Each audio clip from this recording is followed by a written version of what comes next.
هذه آثار بقايا المحتل المتخلف قوات الاحتلال في موقع الكرب الذي يطل على مدينة الضالع الباسلة وعلى منطقة الكرب وبيت. هذا الموقع الذي أسس بعد حرب صيف 94 الظالمة، وهو أول موقع يقام في مدينة الضالع منطقة الكرب، يطل على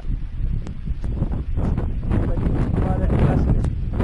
الهدف حماية جنود الاحتلال وإذلال المواطنين، نشر الرعب في قلوب الأطفال والنساء والضعفاء، وضرب منازل المواطنين ليلا ونهارا.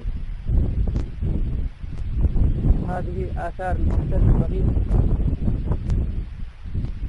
بعد انسحابه وتعرض هذا الموقع منذ حرب 94 إلى اليوم إلى ضربات من قبل مجهولين أخضعوا المحتل وأجبروه على الرحيل بعد أن طغى وتكبر في مدينة الضالع منطقة الكرب، هذه المدينة الباسلة وهذه معالمها التي أبت للخضوع للاحتلال منذ أحداث ما بعد 94 والمقاومة التي لقتها هذه المواقع الاحتلالية البغيضة.